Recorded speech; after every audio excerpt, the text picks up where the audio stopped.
সাথে লড়াই করার শক্তি আমাদের নাই, এত কম সংখ্যক মানুষ, আমরা এত বড় বাহিনীর সাথে পারবো না। আর জালুত হলো ওই পালোয়ান, যেই পালোয়ানের কাছে 100, 200, 500, 1000 কোনো ব্যাপার না, একাই জালুতের সাথে পারবে না। এই হলো জালুত, সে হলো জালেম বাহিনীতে আছে। তখন আরেক দল বলল, না কোনো ব্যাপার না, অনেক ছোট্ট বাহিনী আছে যারা আল্লাহর হুকুমে বিজয় লাভ করছে।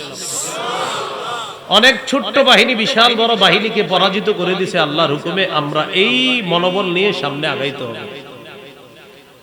জিহাদ হলো, লড়াই হলো, আল্লাহ তাআলা তালুতের নেতৃত্বে জালুত বাহিনীকে পরাজিত করে তালুতকে আল্লাহ বিজয় দান করলেন। জালুত নামক পালোয়ান, এই পালোয়ানের সাথে কেউ পারে না। প্রতিদিন মাঠে আইসা বলতো, কে আসো আসো আমার সাথে লড়াই করবা। এই জালুতকে লড়াই করার জন্য তালুত বাহিনীর কেউ সামনে যায় না। তখন হযরত দাউদ আলাইহিস সালাতু ওয়াস সালাম, ছোট্ট একজন মানুষ, উঠতি বয়সী একজন যুবক, এই উঠতি বয়সী যুবক দাউদ আলাইহিস সালাতু ওয়াস সালাম জালুত নামক বড় বীর বাহাদুরকে দুনিয়া থেকে বিদায় করছে। কিভাবে বিদায় করলো আমরা ইনশাআল্লাহ আলোচনায় শুনবো। এতটুকু বুঝছেন নি সবাই? তাহলে মুসা নবী, ইউশা নবী, শামউইল নবী, প্রথম 3 নবী গেল। এরপরে 4টা কথা, তাবুত, তালুত, জালুত, দাউদ। তালুত আপনার, তাবুত সিন্ধুক, তালুত বাদশা, জালুত জালেম, দাউদ আলাইহিস সালাতু ওয়াস সালাম। আল্লাহ তাআলা সূরা বাকারার 246 নম্বর আয়াতে বলেন, আলাম তারা ইলাল মালাই মিন বানি ইসরাঈলা মিন বা'দি মূসা। নবী, আপনি কি চিন্তা করেননি মুসা আলাইহিস সালাতু ওয়াস সালামের পর বনি ইসরাঈলের ওই মানুষগুলোকে নিয়ে কি আপনি চিন্তা করেন নাই? কোন মানুষগুলো?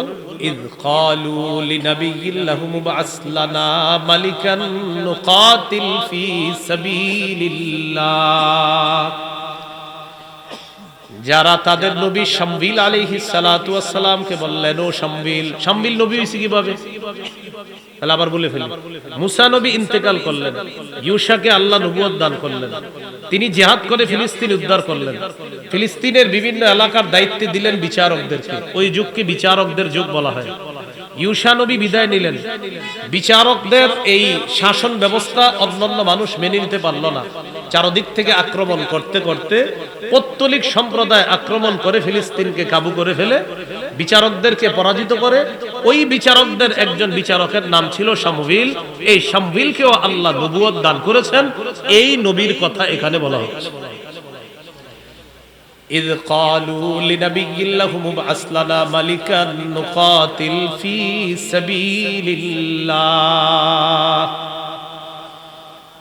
যখন তারা বলল, শামউইল নবী, আপনি আমাদের জন্য একজন বাদশা নিযুক্ত করেন, যার পতাকা তলে আমরা লড়াই করব, জিহাদ করব, যুদ্ধ করব। قال هل عسيتم إن كتب عليكم القتال ألا تقاتلوا। শামউইল নবী বললেন, এটা অসম্ভব না যে জিহাদ ফরজ করার পর তোমরা জিহাদ করবা না, এটা অসম্ভব না, কারণ তোমাদেরকে জানা আছে, চিনা আছে, মুসা নবীর সাথেও তোমরা এরকম উল্টাপাল্টা করছো। তো বনি ইসরাঈল জবাব দেয়, ক্বালু ওয়া মা লানা আল্লা নুকাতিলা ফি সাবিলিল্লাহ ওয়া ক্বাদ উখরিজনা মিন দিয়ারিনা ওয়া আবনাইনা। আমাদের কি হলো যে আমরা আল্লাহর রাস্তায় জিহাদ করব না, অথচ আমাদেরকে আমাদের ঘর বাড়ি থেকে বের করে দেওয়া হয়েছে, আমাদের সন্তানদের থেকে আমাদেরকে আলাদা করা হয়েছে। কি বলেন আপনি শামউইল নবী? জিহাদ ফরজ করা হলে আমরা অবশ্যই জিহাদ করব। এটা বনি ইসরাঈল জবাব দিল। এখন দেখেন কি হয়, ফালাম্মা কুতিবা আলাইহিমুল কিতালু তাওয়াল্লাউ ইল্লা কালিলাম মিনহুম। যখন তাদের উপর জিহাদ ফরজ করা হলো, তখন তাদের কিছু সংখ্যক ছাড়া সবাই পিছু হটলো। একটু আগে কিন্তু বলছিল জিহাদ ফরজ করলে আমরা সবাই জিহাদ করব, এটা কোনো কথা যে আমরা জিহাদ করব না? আমাদেরকে ঘর বাড়ি ছাড়া করা হয়েছে, আমরা জিহাদ করব না তো কারা করবে? আমাদের ঘর বাড়ি ফেরত চাই, আমাদের ফিলিস্তিন ফেরত চাই, আমাদের বাইতুল মুকদ্দাস ফেরত চাই, অবশ্যই আমরা লড়াই করব। যেই মাত্র জিহাদ ফরজ হয়েছে বেশিরভাগ পিছনে হটলো, না হুজুর আপনারা যান, আমরা ঘরে আসি। পুবাইলের ওলামায়ে কেরাম ডাকছে যে ইনশাআল্লাহ আগামীকাল সোহরাওয়ার্দী উদ্যানে যেতে হবে। তো আব্বা আম্মা ঘরে নিয়ে কয় হুজুরে যাইলে যাব, তুই ঘরে বসে থাক। এমনি কিন্তু হাত তুলছিল সবাই যে আমরাও যাব, সবাই হাত তুলছে। সবাই কি তুলছে? ওলামায়ে কেরামদেরকে হাত তুলে দেখাইছে, হুজুর ইনশাআল্লাহ আপনি সামনে থাকেন, আমরা পিছনে আছি, আপনি পিছনে তাকায় দেখেন না আছি কিনা, কিন্তু আপনি সামনে থাকেন। বনি ইসরাইল বলল শামবিল নবীকে, জিহাদ ফরজ করলে আমরা সবাই থাকবো। যেই মাত্র ফরজ করছে, আমগত একটু ওজোর আছে, সমস্যা আছে, বেশিরভাগ কিছু হটলো, সামান্য কিছু মানুষ টিকলো। মনে রাখবেন ওই সামান্য মানুষগুলাই জান্নাতি হয়। তো আল্লাহ তাআলা বলেন আল্লাহু আলিমুম বিজ-জালিমিন, জালেমদের ব্যাপারে আল্লাহ সম্যক অবগত, সবচেয়ে বেশি জানেন আল্লাহ। জিহাদ ফরজ হওয়ার আগে যারা বলছে জিহাদ ফরজ হইলে আমরা জিহাদ করব, যেই মাত্র ফরজ হলো যারা ভেগে গেল আল্লাহর ভাষায় তারা জালেম। তারা কি? এখন এখানে কথা হলো আপনাদের জিহাদের নিয়ত আসেনি সবার? জিহাদের নিয়ত না থেকে যদি কেউ মারা যান মুনাফিকি মৃত্যু হবে। রাসূলুল্লাহ সাল্লাল্লাহু আলাইহি সাল্লাম বলেন মান মাতা ওয়া লাম ইউজাহিদ ফি সাবিলিল্লাহ আও লাম ইউহাদ্দিস ফি নাফসিহি মাতা আলা শু'বাতিন মিনান নিফাক। কেউ যদি মারা যায় আল্লাহর রাস্তায় জিহাদ না করে অথবা জিহাদের সংকল্প না রেখে যদি মারা যায়, সে মুনাফিকি মৃত্যুবরণ করবে। রাসূলুল্লাহ সাল্লাল্লাহু আলাইহি সাল্লাম বলেন মান কাতালা ফি সাবিলিল্লাহি ফুওয়াকা নাকাতিন ওয়াজাবাত লাহুল জান্নাহ। উটের দুধ দুইবার পান করলে যতটুকু সময়ের প্রয়োজন, এক ডুব দুই ডুব পান করলেন, বেশি সময় লাগবে না। নবীজি বলেন এই পরিমাণ যদি কেউ আল্লাহর রাস্তায় লড়াই করে তার জন্য আল্লাহর জান্নাত ওয়াজিব হয়ে যায়। এই পরিমাণ জিহাদের নিয়ত আসেনি সবার? যদি বাংলাদেশের বিজ্ঞ মুফতিরা ফতোয়া দিয়ে ফেলে তখন কি এরকম হবে? ওই যে এটা তাওয়াল্লাউ ইল্লা কালিলাম মিনহুম, তাহলে বলেন ইনশাআল্লাহ। আল্লাহ কবুল করুন। এবার তাদের দাবি হলো আমরা জিহাদ করব, শর্ত হলো একজন আমির লাগবে, একজন শাসক লাগবে, যাকে আমরা বাদশাহ মনে করব, আমির মনে করব, যার পতাকা তলে আমরা জিহাদ করব। শামবিল নবীকে আবদার করছিল। এবার শামবিল নবী কি বলে দেখেন وقال لهم نبيهم إن الله قد بعث لكم طالوت ملكا। শামবিল নবী তাদেরকে বললেন নিশ্চয়ই আল্লাহ তাআলা তোমাদের জন্য তালুতকে বাদশা হিসাবে নিয়োগ করেছেন। কাকে? তালুত। তালুতকে আল্লাহ তাআলা বাদশা হিসাবে নিয়োগ দিয়েছেন, বাদশা হিসাবে নির্বাচন করেছেন তালুত। বনি ইসরাইল কয় قالوا أنا يكون له الملك علينا ونحن بالملك ونحن أحق بالملك منه ولم يؤت سعة من المال। বনি ইসরাইল বলল আন্না ইয়াকুনু লাহুল মুলকু আলাইনা, তার রাজত্ব আমাদের উপর কিভাবে হবে? ওয়া নাহনু আহাক্কু বিল মুলকি মিনহু, তার চেয়ে আমরা বেশি যোগ্য রাজত্বের। অথচ একটু আগে বলছে নবীরে, নবী আপনি যারে রাজা বানায় দিবেন আমরা তাকেই মানবো। যেই মাত্র নবী বললেন আল্লাহ তালুত নামে একজনকে তোমাদের বাদশা বানাইছে, সেই তারা জবাব দিল তালুতটা আবার কে? কোন তালুত?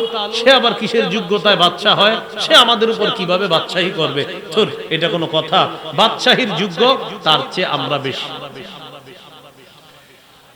এই কথা বলার পর তারা যুক্তি দিল ওয়ালাম ইউতা সাআতাম মিনাল মাল, তার তো প্রচুর সম্পদ নাই, তাকে তো অনেক সম্পদের প্রাচুর্য দেওয়া হয় নাই, সে নেতা হবে কিভাবে, আমাদের নেতৃত্ব কিভাবে দিবে, তার তো সম্পদ নাই। তাহলে বনি ইসরাইলরা নেতৃত্বের মাপকাঠি বানাইলো সম্পদ হওয়াকে, অনেক টাকা পয়সা হওয়াকে। ঠিক না? মাশাআল্লাহ, একজন ওই পাশ থেকে বলছে আমরাও এটা বানাইছি। এজন্য কি করবেন? যিনি নেতৃত্ব দিতে চায় তিনিও চিন্তা করে কত টাকা খরচ করা যায়, কারণ আপনারাও অপেক্ষায় থাকেন অমুকের কাছে খামু 500, অমুকের 1000, অমুকের 2000, এরকম কিছু উল্টাপাল্টা মানুষের ওনারা বা কি করবে? যারা দেয় তারা তো এই জন্যই দেয় কারণ আপনাদের মাঝে একদল থাকে এইভাবে চাই স্টলে বৈশা থাকে নির্বাচনের আগে এই নিয়তে যে প্রত্যেকে আসবে, সবার থেকে খাবো, যারটা বেশি হবে এরই ভোট দিবে। এই তো সমস্যা আমাদেরও তো আছে। যিনি প্রতিনিধি হবে তার চেয়ে বেশি আমাদের সমস্যা, আমরাও চাই তিনি আমাদের পিছিয়ে বেশি খরচ করুক না। আপনার তো উচিত ছিল একজন যোগ্য মানুষকে নেতৃত্বে বসানো। কেন টাকা পয়সার সম্পর্কটা কেন হলো? তো বলতেছে ওয়ালাম ইউতা সাআতাম মিনাল মাল, বনি ইসরাইল বলে আরে কারে তুমি শাসক বানায় দিলা, বাদশা বানায় দিলা, নেতা বানায় দিলা, ওর তো টাকা পয়সাও নাই। শামউইল নবী জবাব দিলেন, ক্বালা ইন্নাল্লাহা আসতাফাহু আলাইকুম, নিশ্চয়ই আল্লাহ তালুতকে তোমাদের উপর নির্বাচন করেছেন, ওয়াজাদাহু বাসতাতান ফিল ইলমি ওয়াল জিসম, আল্লাহ তাআলা তাকে এলেমে এবং শরীরে তোমাদের চেয়ে অনেক বেশি দান করছেন। প্রচুর এলেম দান করছেন, আর হলো তার দৈহিক শক্তি আল্লাহ তাকে দান করেছেন। প্রথমটা হলো প্রচুর এলেম আল্লাহ তাআলা তাকে দান করেছেন। এজন্য প্রিয় মুসলমান ভাইয়েরা, এখনো আল্লাহওয়ালা যার কলবের মধ্যে এলেম আছে, যার কলবে আল্লাহর ভয় আছে, এই জাতীয় মানুষগুলাকে উচিত আমাদের তাদেরকে বের করে তাদের হাতে আমাদের দায়িত্বটা দিয়ে অন্তত যেন আমরা আমাদের আমানতগুলা সঠিকভাবে পাই, গরিব যেন তার সঠিক আমানতটা তার হাতে পায়। কোরআনের এলেম যার মধ্যে থাকবে, হাদিসের এলেম যার মধ্যে থাকবে, ও কখনো উল্টাপাল্টা করবে না, এটা আমরা বিশ্বাস করি ইনশাআল্লাহ। এই কথা বলার পর তিনি বললেন, দেখো এইগুলা বইলা লাভ নাই, ওয়াল্লাহু ইউতি মুলকাহু মাইয়াশা, আল্লাহ যাকে ইচ্ছা তাকে রাজত্ব দান করেন। তার টাকা পয়সা নাই তো কি হয়েছে, আল্লাহ চেয়েছে তাকে রাজত্ব দান করেছেন, এই যুক্তি তোমরা দিও না। ওয়াল্লাহু ওয়াসিউন আলিম, আল্লাহ প্রচুর দান করেন, আল্লাহ প্রশস্ত দাতা। মালিকা সম্প্রদায়ের দখলে আছে ফিলিস্তিন, বাইতুল মুকাদ্দাস। এই ফিলিস্তিনকে মুক্ত করার জন্য, জালেমদের জুলুম থেকে হেফাজত করার জন্য মুসা আলাইহিস সালাতু ওয়াস সালাম বনি ইসরাইল সম্প্রদায়ের সাথে পরামর্শ করে বললেন, তোমরা আমার সাথে চলো, আমি তোমাদেরকে সাথে নিয়ে আমালেকা সম্প্রদায়ের বিরুদ্ধে জিহাদ করে ফিলিস্তিন উদ্ধার করব। মুসা আলাইহিস সালাতু ওয়াস সালামের জাতি জবাব দিলেন, আপনি আর আপনার রব যায় যুদ্ধ করেন, আপনি আর আপনার রব আল্লাহ গিয়ে যুদ্ধ করেন। ফাযহাব আনতা ওয়া রাব্বুকা ফাকাতিলা, আপনি আর আপনার রব যান, ফাকাতিলা, আপনারা দুইজনে লড়াই করেন। ইন্না হাহুনা কাঈদুন, আমরা এখানেই বসা থাকব, আমরা আপনার সাথে যাব না।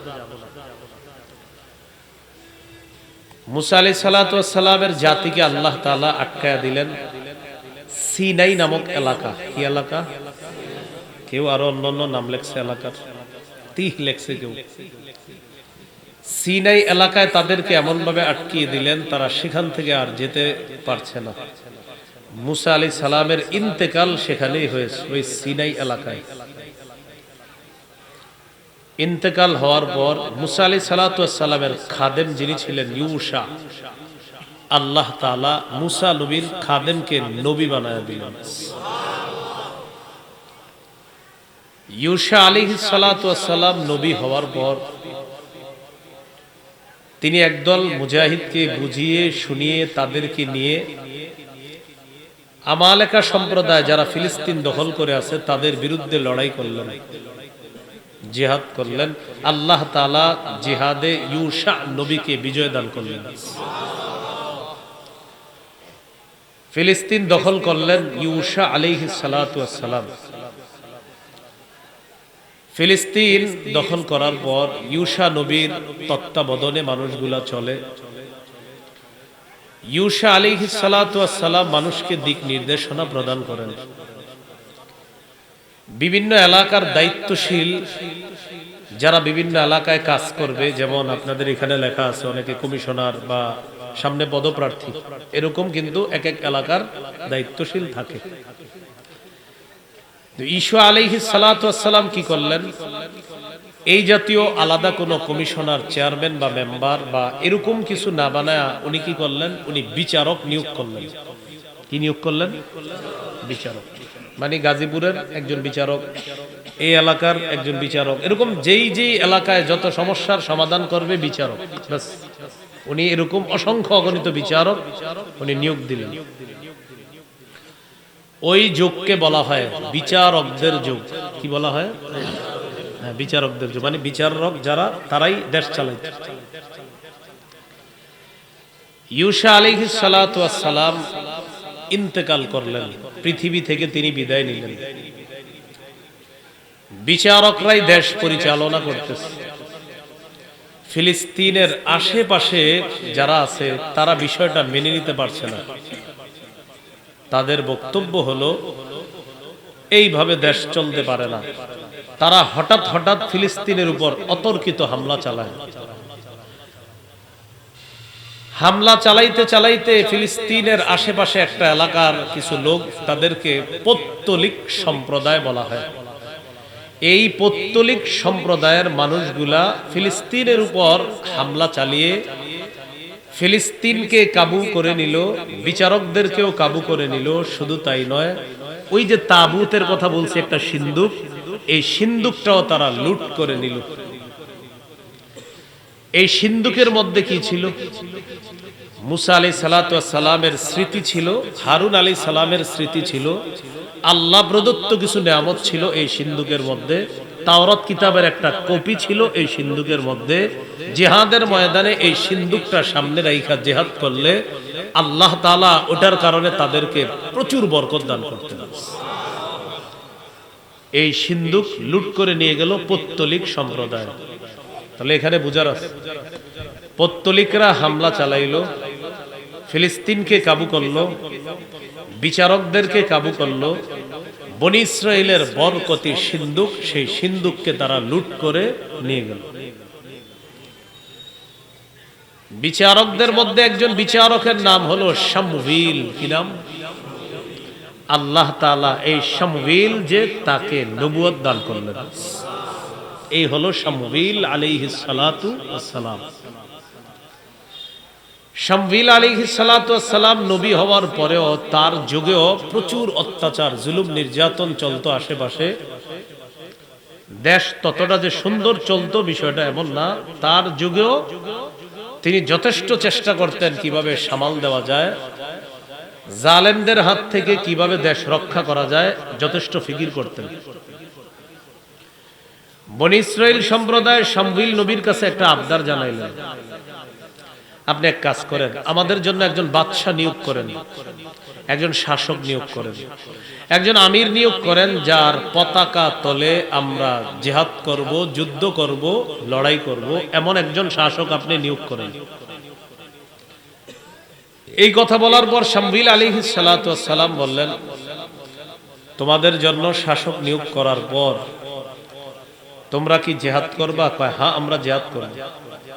শামউইল নবী বললেন, আমার তো আশঙ্কা হয় তোমাদের উপর জিহাদ যদি ফরজ করা হয়, তখন তোমরা অনেকেই বলবা আমরা জিহাদ করব না, এটা আমার আশঙ্কা হচ্ছে।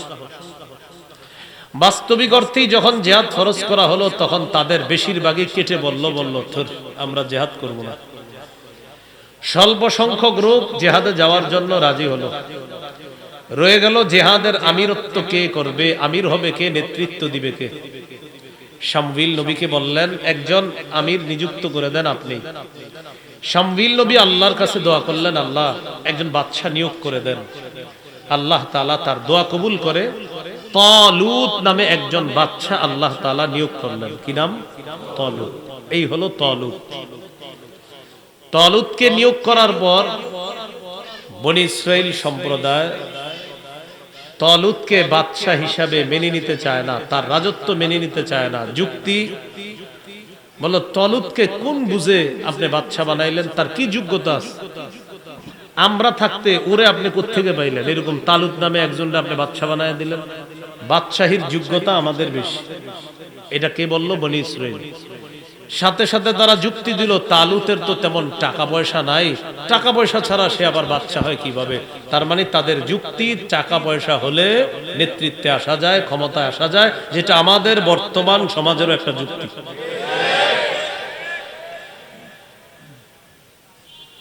তো তালুতের টাকা পয়সা নাই, এটা বনী ইসরাইল বলল। তখন শামউইল নবী বললেন, টাকা পয়সা, নেতৃত্ব পাওয়ার যোগ্যতা, এটা তোমাদেরকে কে বলল? তালুতের মধ্যে দুটি যোগ্যতা আছে, যে যোগ্যতার কারণে আল্লাহ তাকে তোমাদের বাদশা বানাইছে। একটা হলো তার এলেম আছে, শরীয়তের বিদ্যা। সুবহানাল্লাহ। কিসের বিদ্যা? শরীয়তের বিদ্যা। এই জন্য বিভিন্ন সেক্টরে, দেশের বিভিন্ন সেক্টরে যদি শরীয়তের বিদ্যা সম্পন্ন মানুষকে দায়িত্বে বসানো যায়, অন্তত এতটুকু বলা যাবে যে মানুষ তার সঠিক অধিকারটা এটা সঠিকভাবে সে পাবে। তার যে ন্যায্য অধিকার এটা সে সঠিকভাবে পাবে। যার মধ্যে এলেম আছে, তার মধ্যে তাকওয়া আছে, তার মধ্যে আল্লাহর ভয় আছে, তিনি অন্তত রডের বদলে বাঁশ দিবে না, এটা নিশ্চিত। এই হলো এক নম্বর যোগ্যতা, তার এলেম আছে। দুই নম্বর যোগ্যতা, জিহাদের ময়দানে শক্তির দরকার, তার শক্তিও আছে। এই দুই যোগ্যতার কারণে আল্লাহ তাকে বাদশা বানাইছে। যদিও আপনারা এখানে ঠিক ঠিক বলছেন, কিন্তু জায়গা মতো আপনারা ভালো মানুষকে বসান না, এটা আপনাদের একটা ব্যর্থতা আছে। বলছিলাম দুই যোগ্যতার কারণে আল্লাহ তালুতকে বাদশা বানাইছে। একটা হলো এলেম, আর একটা হলো জিহাদের ময়দানে তার শক্তি দরকার, তার দৈহিক শক্তি আছে। মাশাআল্লাহ। বনী ইসরাইল মানতে চায় না, না আন্দাজি একজনে বানাই দিলে হবে, আমরা মানি না। তখন শামউইল নবী বললেন, তালুত যে বাদশা, এটার একটা আলামত আছে। কয় কি আলামত? তোমাদের হারিয়ে যাওয়া সিন্দুকটা কি আবার ফিরে পেতে চাও? বনী ইসরাইল কা, হ্যাঁ ওটাই তো আমাদের বেশি দরকার, এটা বরকতি সিন্দুক, ওই যে যেটাকে কোরআনে তাবুত বলছে আল্লাহ, এটা দরকার।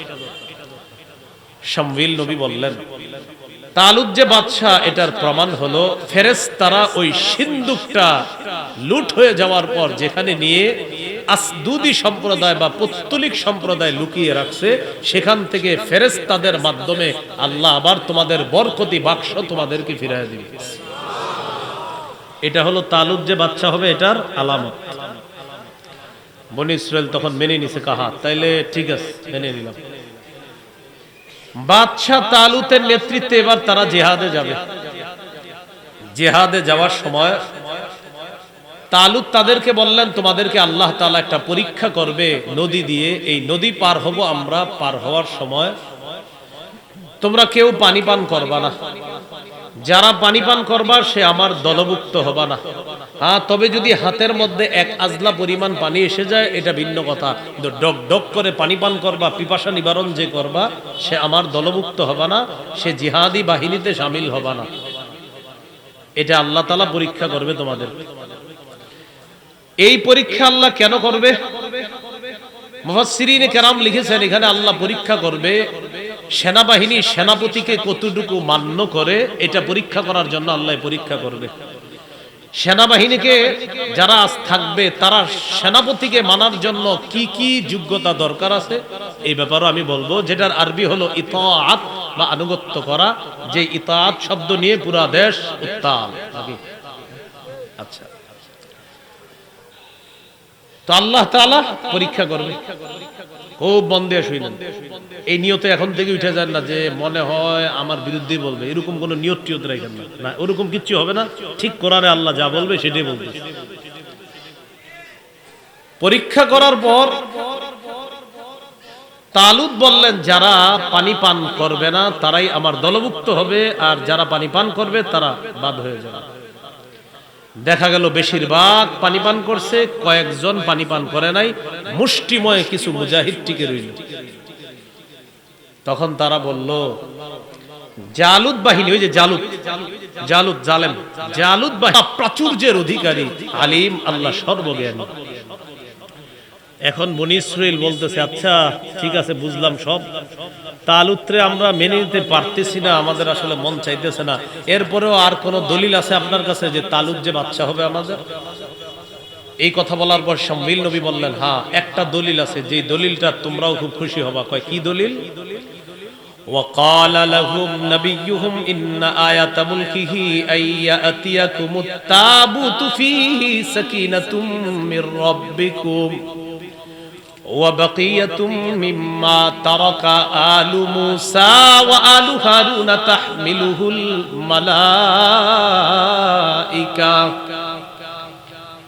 তালুত বাদশা, এই বাদশাহীর আলামত হলো তোমাদের কাছে তোমাদের সিন্দুক ফিরে আসবে, তোমাদের তাবুত, তাবুত মানে সিন্দুক, তোমাদের ওই সিন্দুক ফিরে আসবে। ফিহি সাকিনাতুম মির রাব্বিকুম, যেই সিন্দুকের মধ্যে তোমাদের রবের পক্ষ থেকে সাকিনা আছে, প্রশান্তি আছে, নিয়ামত আছে, তাওরাত আছে। ওয়া বাকিয়াতুম মিম্মা তারাকা আলু মুসা ওয়া আলু হারুন, যেই সিন্ধুকের মধ্যে মুসা নবীর রেখে যাওয়া অনেক স্মৃতি আছে, হারুন নবীর অনেক স্মৃতি আছে। তাহমিলুহুল মালাইকা, টেনশন করো না, ফেরেশতারা বহন করে সিন্ধুক তোমাদের কাছে দিয়ে যাবে। ইন্না ফি যালিকা লাআয়াতাল লাকুম ইন কুনতুম মুমিনিন, যদি তোমরা মুমিন হও এটার মধ্যে তোমাদের জন্য নিদর্শন রয়েছে। আল্লাহর কুদরতে সিন্ধুক যারা লুট করেছিল ওই সম্প্রদায় পত্তলিকদের মধ্যে একটা গোষ্ঠীর নাম ছিল আসদুদি। কি নাম? এই আসদুদি সম্প্রদায় ওই সিন্ধুকটা লুট করে এক জায়গায় লুকিয়ে রাখছিল। ফেরেশতারা সেখান থেকে আইনা সিন্ধুক বা তাবুত বা মুসা নবীর স্মৃতি বিজড়িত ওই বরকতগুলা, আল্লাহর বরকত সমৃদ্ধ ওই বাক্সটা বনি ইসরাইলের কাছে ফেরেশতারা আবার ফেরত দিয়ে গেছে, যেটা তারা সামনে রেখা জিহাদ করে বরকত মনে করে। তাহলে এখন কি হয়ে গেল? আপনার নেতা পেয়ে গেল, বরকতি সিন্ধুক পেয়ে গেল, রয়ে গেল জিহাদ। নেতা পাইলো তালুতকে, সিন্ধুক পাইলো তাবুতকে। নেতা তালুত, সিন্ধুক তাবুত। তাহলে নেতৃত্ব দিবে কে বলেন তো? তালুত। আর যেটা সামনে রাখবে বরকতি, এটার নাম কি? তাবুত। একটু বলেন না মুখ দিয়া, তাবুত বলেন, তাবুত। বাদশার নাম লুত, মাশাআল্লাহ। বাদশার নাম আর সিন্ধুকের নাম, শুধু বা আর লামের পার্থক্য, আর হলো ত আর তায়ের পার্থক্য। তলুত তাবুত আর কি। হ্যাঁ, তাহলে দুইটা জিনিস হলো, নেতৃত্ব হয়ে গেল, সিন্ধুক হয়ে গেল। এবার পালা জিহাদের ময়দানে যাবার। জিহাদের ময়দানে রওনা করছে সৈন্যদেরকে নিয়ে তালুত। আল্লাহ তাআলা বলেন, ফালাম্মা ফাসালা তালুতু বিল জুনুদি ক্বালা ইন্নাল্লাহা মুবতালিকুম বিনাহার। তালুত যখন সৈন্যদেরকে নিয়ে রওনা করলেন, তালুত হঠাৎ বললেন, ইন্নাল্লাহা মুবতালিকুম বিনাহার, আল্লাহ তাআলা তোমাদেরকে নদী দ্বারা পরীক্ষা করবেন। জিহাদের ময়দানে যাওয়ার সময় নদী পাড়ি দিতে হবে, এই নদী পাড়ি দেওয়ার সময় পানি পান করবা না, এটাই হলো তোমাদের পরীক্ষা। যারা পানি পান করবা, ফামান শারিবা মিনহু ফালাইসা মিন্নি, যে পানি পান করবে সে আমার দলভুক্ত হবে না। ওয়ামান লাম ইয়াতআমহু ফাইন্নাহু মিন্নি ইল্লা মান ইগতারাফা গুরফাতাম বিয়াদি।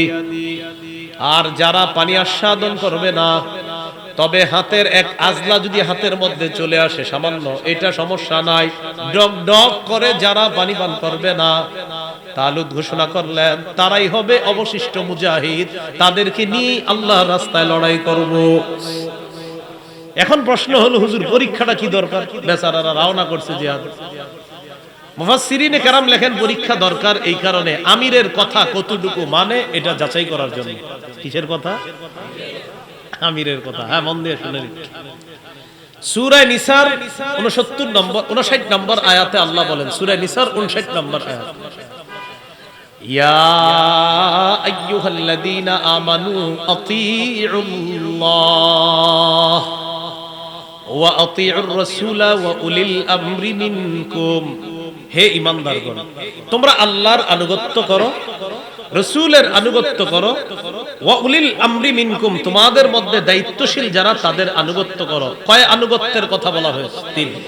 বলেন, আল্লাহর আনুগত্য, রাসূলের আনুগত্য, উলুল আমরের আনুগত্য। বলেন আবার, আল্লাহর আনুগত্য, রাসূলের আনুগত্য, উলুল আমরের আনুগত্য। বলেন আল্লাহর আনুগত্য, রাসূলের আনুগত্য, এই দুই আনুগত্য নিঃশর্ত ভাবে করতে হবে। তবে বলেন তবে উলুল আমর তার আনুগত্য নিঃশর্ত ভাবে করা যাবে না, সেখানে শর্ত লাগবে। বুঝে থাকলে বলেন তো কয়জনের আনুগত্যে কোনো শর্ত লাগবে না? কার কার? আল্লাহ। এবার ইতাআত বলেন, বলেন আল্লাহর ইতাআতে দায়িত্বশীল ব্যক্তি যতক্ষণ নাফরমানির হুকুম না দিবে ততক্ষণ তার আনুগত্য করা যাবে। কোন নাফরমানির কথা না বললে তার আনুগত্য করা যাবে, এটা প্রথম নীতিমালা। নীতিমালা নাম্বার 2, তাহলে 1 নাম্বার নীতিমালা হলো আল্লাহ আল্লাহ রাসূল ছাড়া যার আনুগত্য করব আমরা, এই আনুগত্য যার করব সে কোন নাফরমানির হুকুম যতক্ষণ না দিবে তার ইতাআত করব, তার আনুগত্য করব, প্রথম নীতিমালা। দ্বিতীয় নীতিমালা হলো যিনি আমাদের দায়িত্বশীল হবেন তার যোগ্যতা হবে দিনদারিতা, আমানতদারিতা, আল্লাহ ভীরুতা, বংশীয় কোনো যোগ্যতা হবে না। হইলে ভালো, বংশীয় যোগ্যতা হইলে ভালো, কিন্তু বংশীয় যোগ্যতা শর্ত না। শর্ত হলো আল্লাহ ভীরুতা, দিনদারিতা, আমানতদারিতা, এটা দ্বিতীয় নীতিমালা।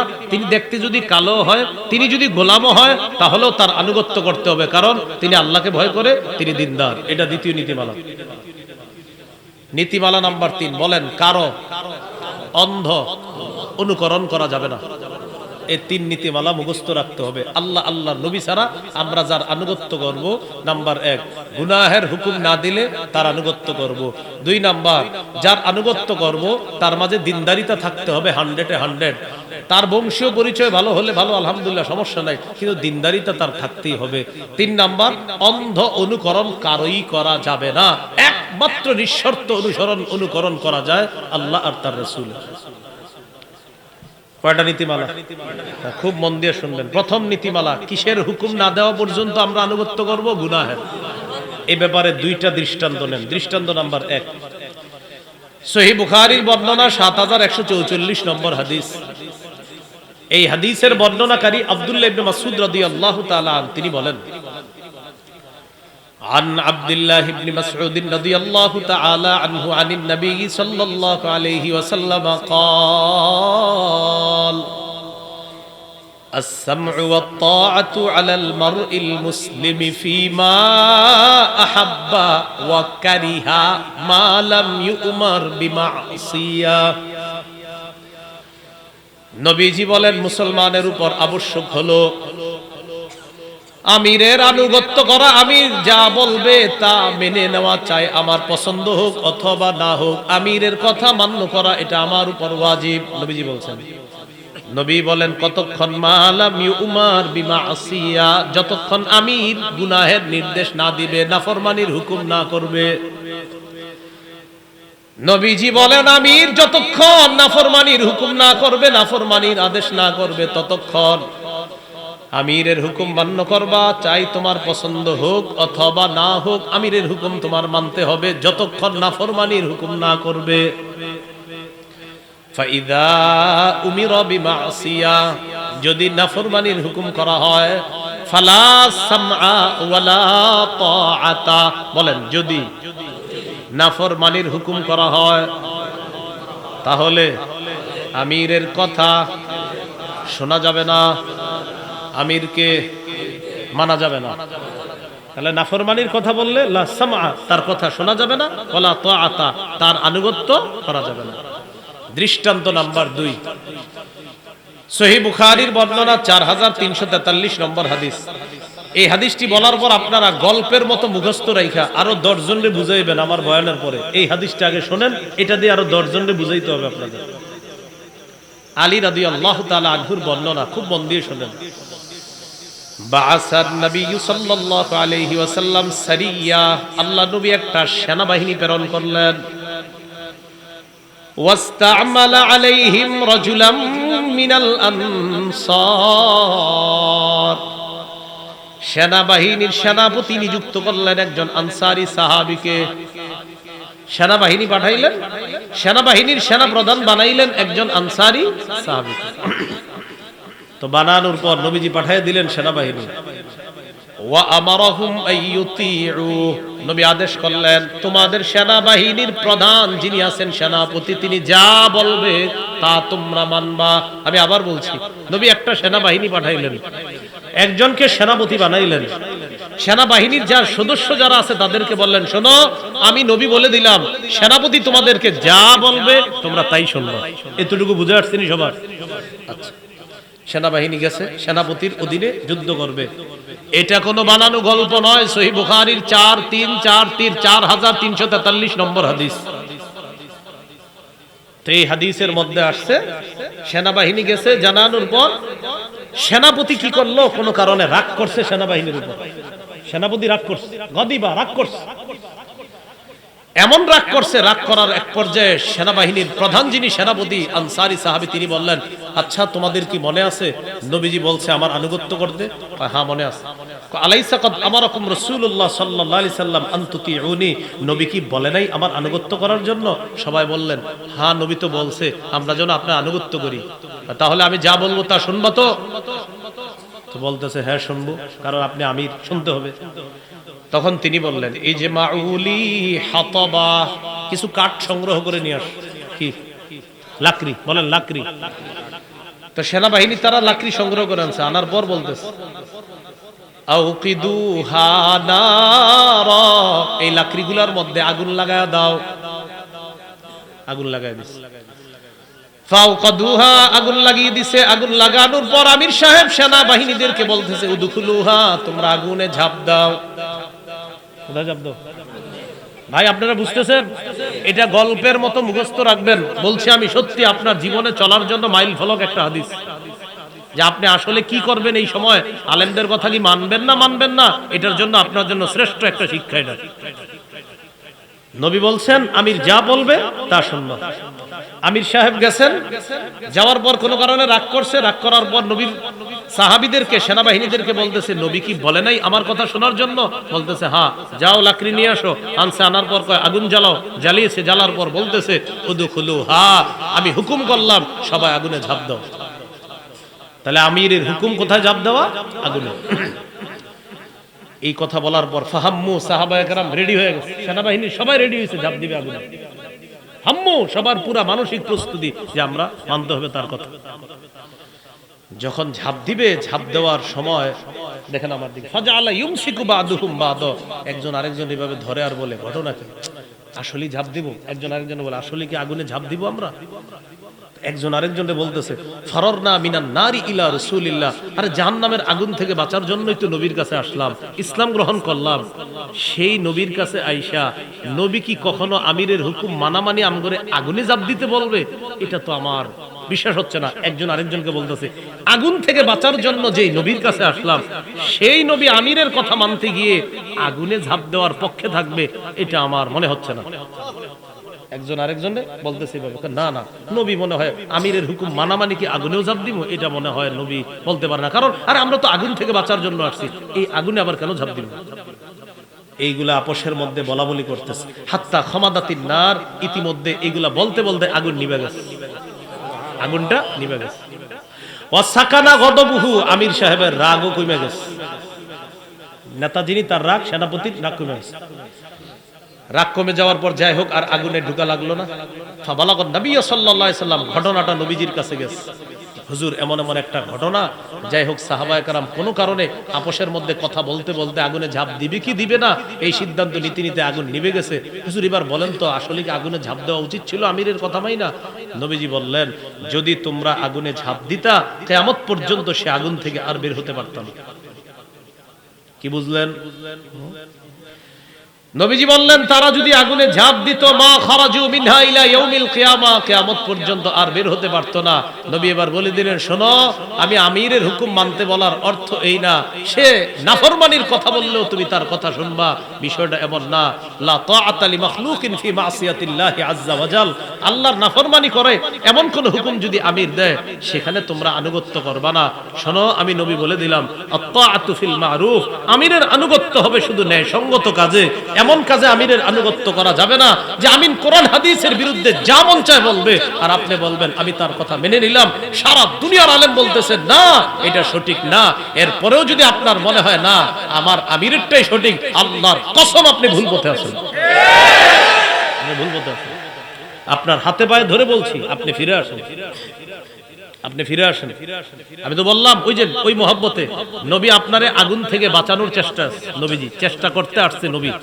নবীর ওয়ারিস উলামায়ে কেরাম আপনাদেরকে মহব্বত করে আগুন থেকে বাঁচাইতে চায়, তাই কোনো গুমরাহির পথে আপনারা থাকবেন না। আল্লাহ আমাদেরকে বুঝার তৌফিক দান করেন। এই হলো আমির আনুগত্যের প্রথম নীতিমালা। নাফরমানির হুকুম না করা পর্যন্ত আমিরের কথা মানা যাবে। এই হাদিসটা গল্পের মতো করে আরো কয়েকজন বলতে পারবেন না ইনশাআল্লাহ? বলার পর বলবেন ভাই দলিল সাধারণ কিতাব না, কোরআনের পরে সবচেয়ে বিশুদ্ধ কিতাব বুখারী 4343। মাশাআল্লাহ মাশাআল্লাহ, ঠিক আছে। এবার আসেন 43, 4343, 4343। আপনি আরো সুন্দর বলছেন। হ্যাঁ, নীতিমালা নাম্বার 2, যদি কোনো কালো গোলামও আমাদের আমির হয়ে যায় আর তার মধ্যে যদি দিনদারিতা থাকে, তাকওয়া থাকে, আল্লাহ বিরুতা পরহেজগারিতা থাকে, তার অনুসরণ করতে হবে। সুবহানাল্লাহ। সহিহ মুসলিমের হাদিস 1838 নম্বর হাদিস। ইয়াহইয়া ইবনে হুসাইন বলেন সামিয়াতু জাদ্দাতি, আমি আমার দাদিকে বলতে শুনছি। আমার দাদি, তিনি বলেন আমার দাদিকে আমি বলতে শুনছি, আন্নাহা তুহাদ্দিসু, আমার দাদি হাদিস বর্ণনা করেছে। আমার দাদি বিদায় হজের ভাষণে আল্লাহ নবীর ভাষণ শুনছে। সুবহানাল্লাহ। ইয়াহইয়া ইবনে হুসাইন রাহমাতুল্লাহ আলাইহি বলেন আমার দাদি আমার নবীর ভাষণ শুনছে, বিদায় হজের ভাষণ।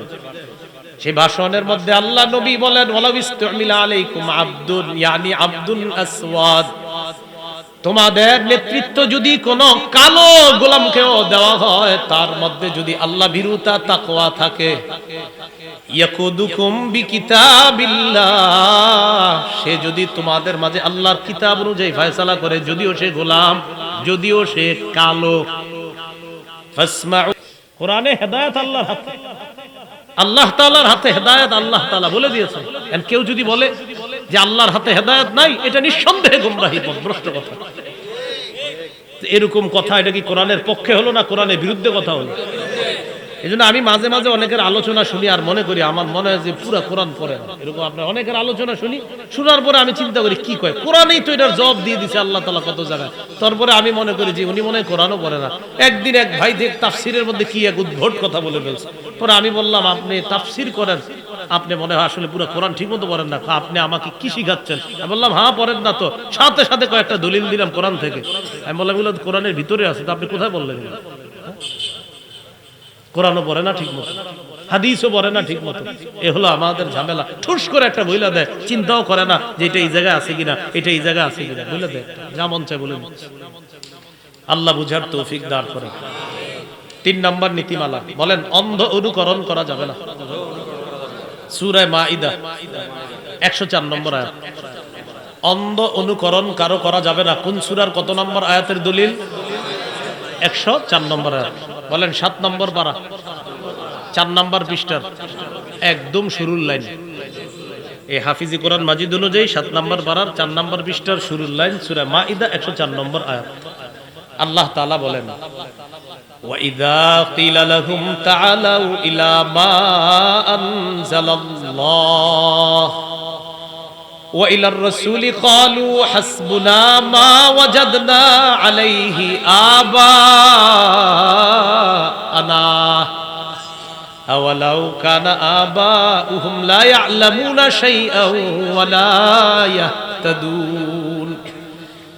একদল মানুষ আছে, যখন তাদেরকে বলা হয় তাআলাও, আসো, ইলা মা আনজালাল্লাহ, আল্লাহ তাআলা যা নাজিল করছেন এই দিকে আসো, ওয়া ইলার রাসূল, রাসূলের কাছে তোমরা আসো, ক্বালু হাসবুনা মা ওয়াজাদনা আলাইহি আবাআনা, তখন তারা বলে আমাদের বাপ দাদাদেরকে যেই কাজের উপর পেয়েছি এটাই আমাদের জন্য দলিল, এটাই যথেষ্ট।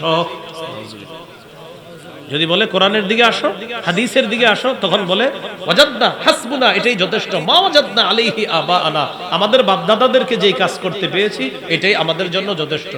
আল্লাহ তাআলা বলেন আওয়ালাউ কানা আবাউহুম লা ইয়ালামুনা শাইআন ওয়া লা ইয়াহতাদুন, তাদের বাপদাদারা যদি কোনো জ্ঞান না রাখে, তাদের বাপদাদারা যদি হেদায়েত না পেয়েও থাকে, তারপরেও কি তাদের অনুসরণ করবে? আল্লাহ প্রশ্ন রাখছে যে এটা কেমন কথা? তোমার বাপদাদার যদি ইলম না থাকে, তোমার বাপদাদার যদি হেদায়েত না থাকে, তাও তুমি তার অনুসরণ করবা? এখানে একটা কথা বুঝুন।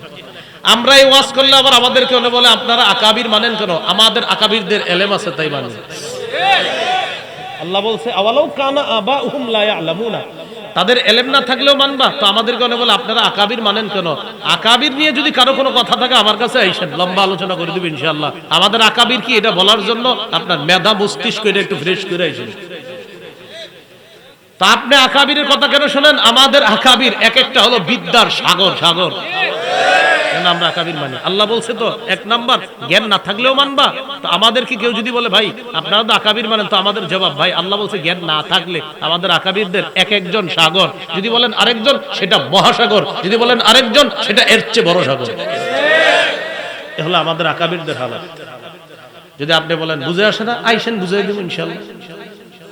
আল্লাহ বুঝার তৌফিক দান করে। তো এইখানে উদ্দেশ্য হলো কি? এলেম কালাম নাই, হেদায়েতও নাই, এই জাতীয় মুরব্বী মানা যাবে না। এলেমও নাই, হেদায়েতও নাই, বাপ দাদাদের পাইছে, বাস কই বলে দিলাম আমার আব্বা আম্মা এটা করছে, আমার দাদা এটা করছে, তাই আমি এটা করব।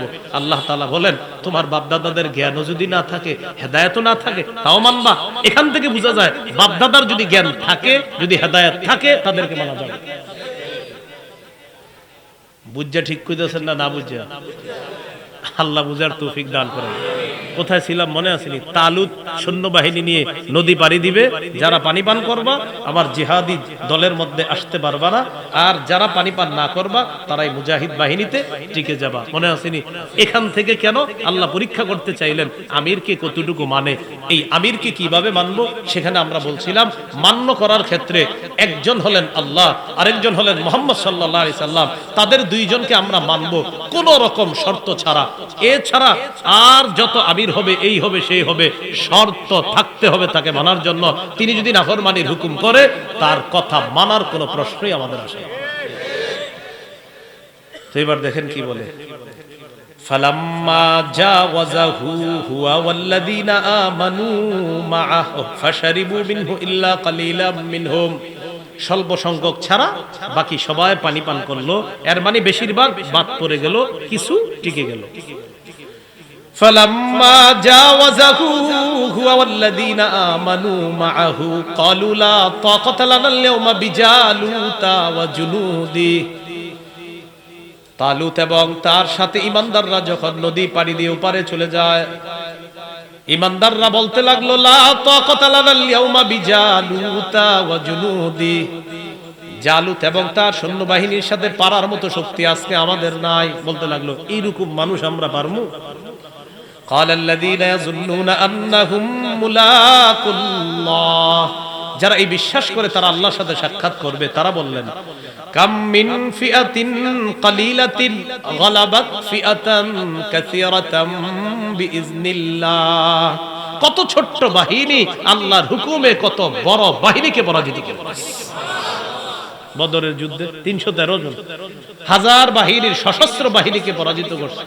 রাগের দিন রাত্রে আহারে নবীজি কি কান্না করছে, আল্লাহ আমার সাহাবীরা ঘুমাইতেছে, মাবুদ এদেরকে যদি কালকে বেঈমানরা শেষ করে দেয়, আপনাকে আল্লাহ বলার মতো কেউ থাকবে না, লা তুবাত ফিল আরদি আবাদা, আপনার ইবাদত করার মতো কেউ থাকবে না। আবু বকর সিদ্দিক আয়েশা দেখে কানতে কানতে চাদরটা পর্যন্ত পড়ে যাচ্ছে, পিছন দিয়ে আয়েশা ধরছে, জড়ায়া ধরে বলতেছে হাবিব আর কান্না করার দরকার নাই, আল্লাহ তাআলা সায়ুনজিজু লাকা মা ওয়াদাকা রাব্বুক, আপনার রব যেই ওয়াদা করেছেন ইনশাআল্লাহ রব সেই ওয়াদা পূর্ণ করবেন। তো বাকি ইতিহাস বদর যুদ্ধের আমার আলাদা একটা আলোচনা আছে, তো ওখানে দেখবেন, ওখানে আলোচনা আছে যে আল্লাহ তাআলা স্বল্প সংখ্যক বাহিনীকে কিভাবে বিজয় দান করছে। এক সাহাবী এসে কয়, হুজুর আমার সামনে এক শত্রু যাইতেছে, কে জানে ওর ইচ্ছা মতো পিটাইতেছে, খালি পিটানটা দেখতেছি, মারতেছে কিনা দেখতেছি না। বুখারীর বর্ণনা। কি দেখছো? নাকে আঘাত লাগে, কপালে আঘাত লাগে, গালে লাগে, মারতে মারতে দেখি পড়ে গেছে। তাবুকের আওয়াজ যেমন ঠুস ঠুস করে হয় হুজুর, এরকম আওয়াজ শুনছি, কে মারে কাকে, মারতেছে কাকে এটা দেখতেছি, কিন্তু কে মারে এটা দেখতেছি না। নবীজি বললেন, এটা বুঝতেছো না আল্লাহর ফেরেশতা। এ হলো বদরের বাহিনী। তো আল্লাহর যখন সাহায্য থাকবে, আল্লাহর যখন হুকুম থাকবে, ছোট বাহিনীকেও বড় বাহিনী পরাজিত করতে পারে না, বরং ওই ছোট্ট বাহিনী আল্লাহর সাহায্য নিয়ে বড় বাহিনীকে পরাজিত করে। আল্লাহু মা'আস সাবিরিন, যারা ছোট্ট বাহিনী হওয়ার পরেও ধৈর্যশীল হবে, আল্লাহ ধৈর্যশীলদের সাথে আছে। সুবহানাল্লাহ। চলে আসলো, লড়াই হবে জালুত বাহিনীর সাথে। বলেন তালুত বাহিনীর লড়াই হবে কার সাথে? মাশাআল্লাহ। তালুতের সাথে বরকতি একটা জিনিস আছে, কি জানি? থুরমিয়া। সিন্দুক না বলে ওই শব্দটা বলেন। সিন্দুক ঠিক আছে, ওই শব্দটা বলেন না, সুন্দর লাগে। তাবুত, তাবুতটা বললে সুন্দর লাগে। তালুতের সাথে কি আছে? তাবুত। লড়াই হবে কার সাথে? জালুতের সাথে। তালুতের লড়াই হবে জালুতের সাথে। তালুত বাহিনীর সাথে একটা বরকতি সিন্দুক আছে, যেটাকে আরবিতে কি বলে? কোরআনের ভাষায় কি বলে? তাবুত। তাহলে তালুত, তাবুত সৈন্য বাহিনী নিয়ে আসছে, লড়াই হবে জালুতের সাথে। চলে আসছে, আসার পর ময়দানের মধ্যে ঝাঁপায়া পড়ছে, তুমুল লড়াই চলতেছে। তালুত বাহিনী মাশাআল্লাহ এগিয়ে আছে। সুবহানাল্লাহ। মুজাহিদ বাহিনীর মধ্যে দাউদ নবীর দুই ভাই আছে। বিক্রমে লড়াইয়ে তালুত বাহিনী মাশাআল্লাহ এগিয়ে আছে, কিন্তু জালুত নামক পালোয়ানের সামনে যাওয়ার মতো কারো দুঃসাহস হচ্ছে, আপনার সাহস হচ্ছে না কারো। তো জালুত প্রতিদিন আপনার মাঠে এসে বলে, কে আসো, আসো আমার সাথে আসো, কেউ সামনে যায় না। দাউদ আলাইহিস সালাতু ওয়াস সালাম আয়েশা তার ভাইদেরকে খুঁজতে এসে দেখে জালুত নামে একজন এরকম খালি ঘোষণা করে। দাউদ নবী বললেন, ঘটনা কি? উনি এরকম ঘোষণা করে কেন? সবাই সাইজ হয়ে গেল, সে এখনো বাকি আছে, এর সামনে যাওয়ার মতো কারো শক্তি হচ্ছে না। দাউদ নবী তালুত বাদশার কাছে গিয়ে বললেন, আপনি যদি অনুমতি দেন আমি একটু তার সাথে যাইতে পারি। আমরা অনুমতি ছাড়া তো যাওয়া যাবে না, আপনি অনুমতি দেন। উঠতি বয়সী যুবক। বাদশা তালুত বললেন, তুমি শুধু শুধু ছোট্ট মানুষ, পারবা না। বাহিনীতে যারা আছে তারা সবাই বলল, এই ভুল ভুলেও করেন না, এর কি পাঠাবে? দাউদ নবী আবার বললেন, আপনারা একটু, যেহেতু আপনারা যেহেতু কেউ যাচ্ছেন না, তো আমাদের পাঠাইতে সমস্যা কোথায়? পাঠান আমার। বাদশা অন্যদের সাথে পরামর্শ করে দাউদ আলাইহিস সালাতু ওয়াস সালামকে পাঠাইলেন। জালুত বীর বিক্রমে দাঁড়ায় দেখে পিচ্ছে একজন আসতেছে, একটা পাথর নিছে। পাথর নেওয়ার পর জালুতের সামনে গিয়ে বিসমিল্লাহ বলে একটা পাথর এনে মারছে, মাথার ভিতরে ঢুকে গেছে। জালুত লুটায় পড়ছে। দাউদ নবী তরবারি নিয়ে চিরতরে খতম করে দিচ্ছে। মুহূর্তের মধ্যে কিচ্ছা খতম, খালাস। বাদশা কয়, সর্বনাশ, কত টেনশনে ছিলাম আমরা, আর এত অল্প সময়ে সব কাহিনী শেষমেশ হয়ে গেল। দাউদ আলাইহিস সালাতু ওয়াস সালামকে আল্লাহ তাআলা ওই তালুতের পরে রাজত্ব দান করলেন, জ্ঞান দান করলেন, নবুয়ত দান করলেন। পৃথিবীর সর্বপ্রথম যিনি নবীও হয়েছেন, বাদশাও হয়েছেন, তিনি হলেন দাউদ আলাইহিস সালাতু ওয়াস সালাম, যাকে একসাথে আল্লাহ রাজত্ব দিয়েছেন, নবুয়ত দান করেছেন। এটা আল্লাহ বলেন, وَلَمَّا بَرَزُوا لِجَالُوتَ وَجُنُودِهِ قَالُوا رَبَّنَا أَفْرِغْ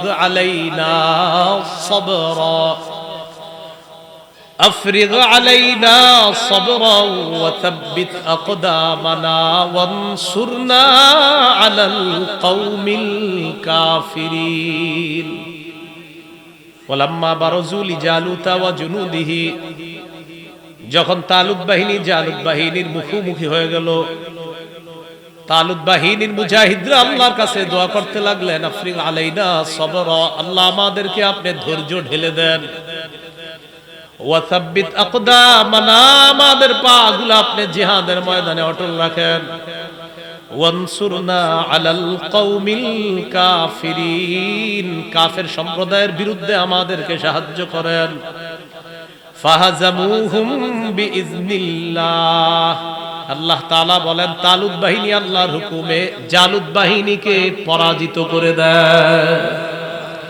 ওয়া কতালা দাউদু জালুতা, দাউদ নবী জালুতকে হত্যা করছে। ওয়া কতালা দাউদ, কতালা হত্যা করেছে দাউদ জালুতা, জালুতকে কিভাবে? পাথর নিচে বিসমিল্লাহ বলে মারছে, আল্লাহর হুকুমে মাথায় লাগছে, এরপরে তরবারি দিয়ে তাকে শেষ করে দিছে। আল্লাহ বলেন কতালা দাউদ, উঠতি বয়সী যুবক দাউদ পালোয়ান জালুতকে হত্যা করেছে।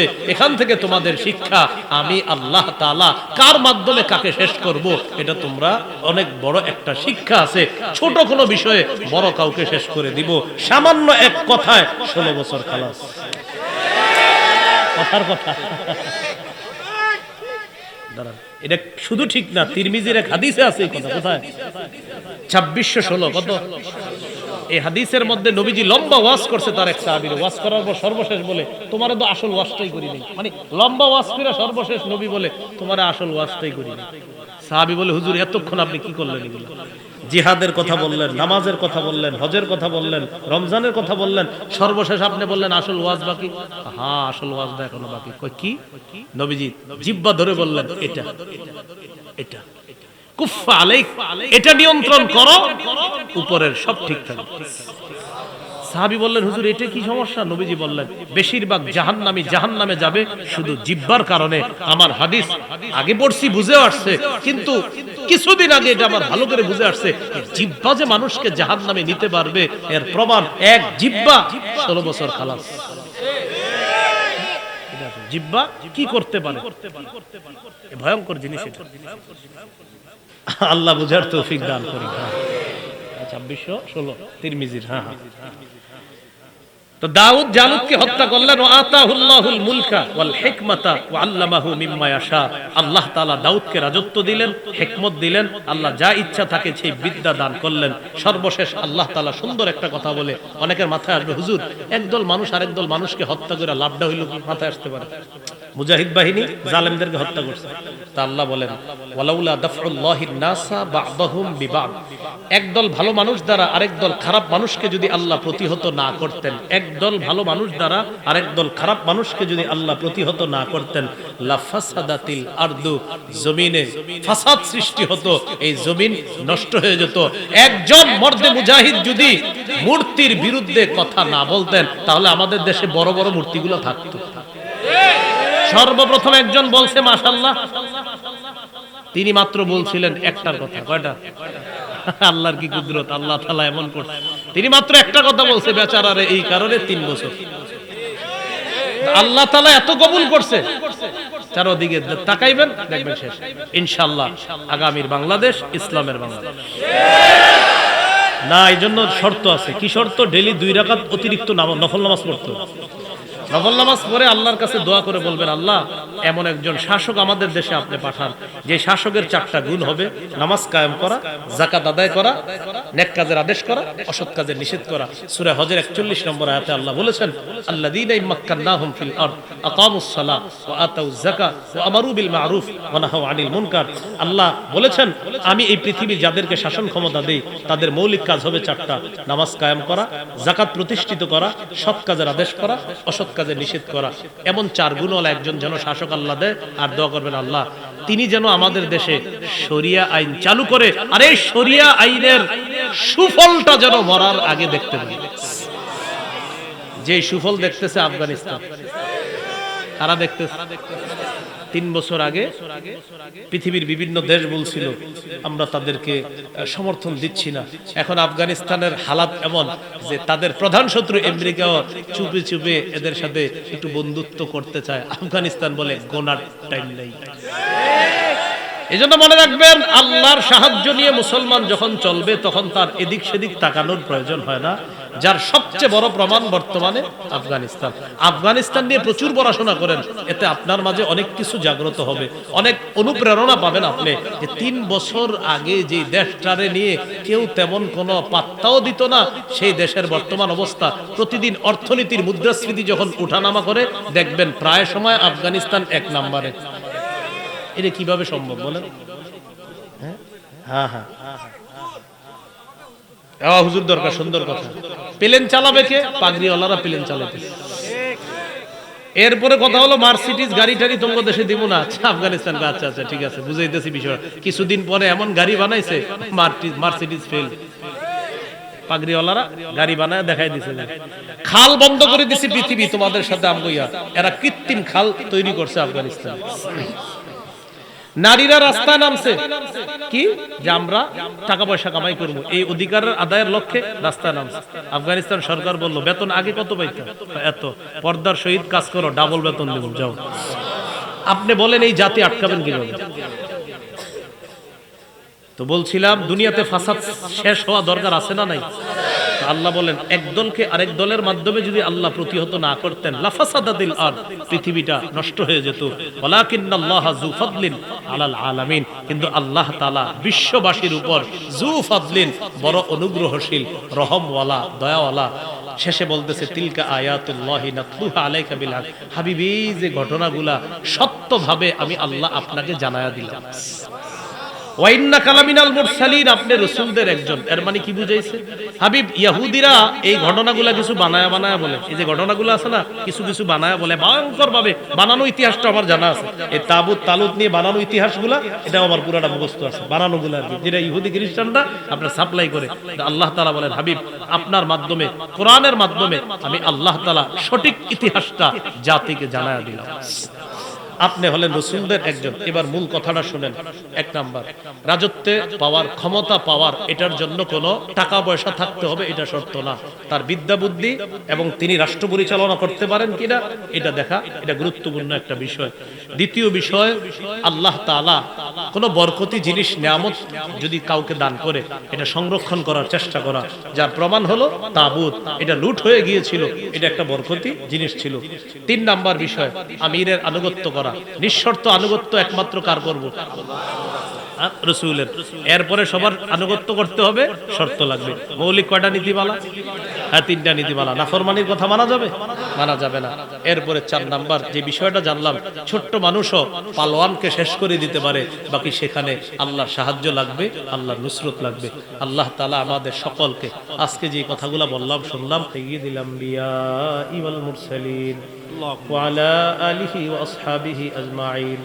ربنا ظلمنا أنفسنا وإن لم تغفر لنا وترحمنا لنكونن من الخاسرين رب ارحمهما كما ربياني صغيرا رب ارحمهما كما ربياني صغيرا মাবুদ মেহেরবান মাওলা, আল্লাহ মেহেরবানি করে এই মাহফিলকে আপনি কবুল করেন। আল্লাহ সূরা বাকারার 246 থেকে 252 নম্বর আয়াত পর্যন্ত আল্লাহ আমরা কিছু আলোচনা শুনেছি। মুসা আলাইহিস সালাম, ইউসা আলাইহিস সালাম, শামবিল আলাইহিস সালাম, তাবুত, তালুত, জালুত, দাউদ আলাইহিস সালাম, তাদের ঘটনাগুলো জানলাম মাওলা। এর মধ্যে আমরা উল্লেখযোগ্য কিছু বিষয় জেনেছি মাওলা। নেতৃত্বের কিছু গুণাবলী আমরা জানলাম আল্লাহ। আমিরের আনুগত্যের কিছু শর্ত আমরা জানলাম। নিঃশর্ত আনুগত্য কার করতে হবে আর শর্তযুক্ত আনুগত্য কার হবে এই বিষয়ে জানলাম। আল্লাহ আমি তো মানুষ হিসাবে বোঝানোর চেষ্টা করছি, কিন্তু আমি জানি আমার বোঝানোতে অনেক কমতি আছে। আল্লাহ মেহেরবানি করে এই কথাগুলা সকলকে আপনি বুঝদান করেন। আল্লাহ আমাদের দোয়া আপনি কবুল করে নেন। আল্লাহ অনেক মাই মুসলমান, নিরীহ সহজ সরল মুসলমান, না বুঝে তারা অনেক ভুল পথে আছে মাওলা। সকলে যেন উলামায়ে কেরামের সাথে থেকে তাদের পরামর্শ মোতাবেক জীবনটা চালাতে পারে তৌফিক দান করেন। আল্লাহ সারা পৃথিবীর উলামায়ে কেরাম তারা বাতিল পথে চলতে পারে না, এই বিষয়টা আল্লাহ মানুষ কেন বুঝতেছে না? আল্লাহ মেহেরবানি করে এই সঠিক বিষয়টা সকলকে বুঝার তৌফিক দান করেন। আল্লাহ আমাদের দোয়া আপনি কবুল করেন। ঈমান ইসলামের উপর থাকার তৌফিক দান করেন। কুফর শিরিক থেকে আমাদেরকে হেফাজত করেন, বেদাত থেকে হেফাজত করেন। আল্লাহ গাজীপুরের উলামায়ে কেরাম, বিশেষ করে পূর্বাচলের উলামায়ে কেরাম, মীরের বাজারের আশেপাশের উলামা, তুলাবা, সুলাহা, আওয়াম, মাদারিস, মাসাজিদ, আইম্মায়ে মাসাজিদ, মুহতামিমিনে মাদারিস যারা আছে আল্লাহ মেহেরবানি করে আল্লাহ সকলের মাঝে উলফত মোহাব্বত তৈরি করে দেন। আল্লাহ আমাদের দোয়া আপনি কবুল করেন। আল্লাহ আমাদের দোয়া আপনি কবুল করেন। আল্লাহ জানমালের অ্যাক্সিডেন্ট থেকে হেফাজত করেন। ঢাকার উদ্দেশ্যে রওনা করব, সহি সালেমে নিরাপদে গন্তব্যে পৌঁছায় দিয়েন। আল্লাহ আমার মতো অনেক উলামায়ে কেরাম এই মুহূর্তে বিভিন্ন অঞ্চল থেকে তারা দ্বীনের দাওয়াত দিয়ে কোরআন হাদিসের কথা বলে আপন গন্তব্যে অনেকে রওনা করেছে, করতেছে, করবে মাওলা সকলকে নিরাপদে নির্বিঘ্নে আপন গন্তব্যে পৌঁছায় দেন। আল্লাহ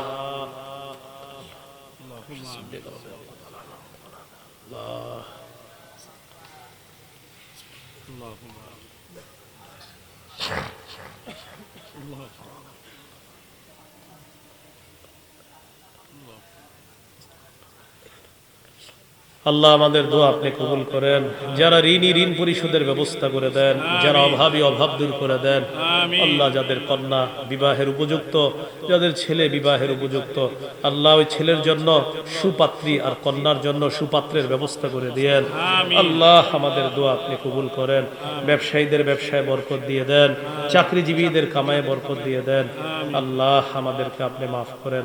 আপনার কাছে আমার সর্বশেষ বিশেষ একটা আবদার, আজকে এখানে যাদের সামনে বসলাম, যারা আমার সামনে বসছে মাওলা, সবার সাথে আবার জান্নাতে দেখা করায়া দিয়েন। আল্লাহ এই আরজিটা আপনি কবুল করে নেন। আল্লাহ এই আরজিটা আপনি কবুল করে নেন। আল্লাহ এই আরজিটা কবুল করে নেন। আল্লাহ চোখ বন্ধ হয়ে গেলেই তো শেষ হয়ে গেল। আল্লাহ আল্লাহ আমরা জানি আমাদের গুনাহের শেষ নাই। আপনার রহমত ছাড়া জান্নাতে যাওয়া তো অসম্ভব মাওলা।